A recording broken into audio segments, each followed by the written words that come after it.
around the Department of Defense. This is your daily news brief. One small step for man. I'm Navy Petty Officer First Class Jen LeBron. 50 years ago this week, the world watched as 2 Americans took the first footsteps on the moon. Years before the moon landing, the Defense Department laid much of the groundwork that made the mission possible. The Army designed the rocket used in Project Mercury, the first U.S. human spaceflight program. The Air Force continued to work on solid propulsion, booster systems, rockets, and manned orbital gliders that would be used for manned space missions. The Army Corps of Engineers designed and constructed the NASA facilities at what is now John F. Kennedy Space Center in Florida, the location from which Apollo 11 would be launched. And one of the biggest contributions from the Defense Department was the astronauts themselves.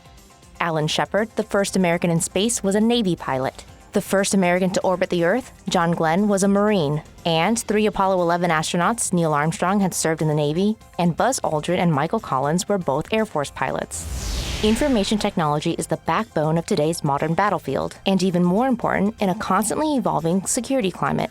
That's why digital modernization is more important than ever. To usher in digital modernization, the DoD Chief Information Officer has launched the first digital modernization strategy. And this is inclusive of how do we ensure we have the right offensive strategy, the right defensive strategy, and also how do we make sure that the Department of Defense is resilient in our ability to deal with adversarial attacks. His strategy includes digital solutions such as the cloud, artificial intelligence, command control and communications, and cybersecurity.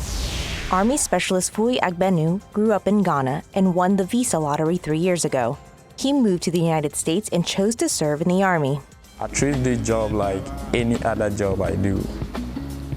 I treat it like the mission or the Army depends on this. So I come to work every day trying to achieve everything. That's your DoD News Brief. I'm Navy Petty Officer First Class Jen LeBron. You can find more stories about your military at defense.gov and by using hashtag KnowYourMil.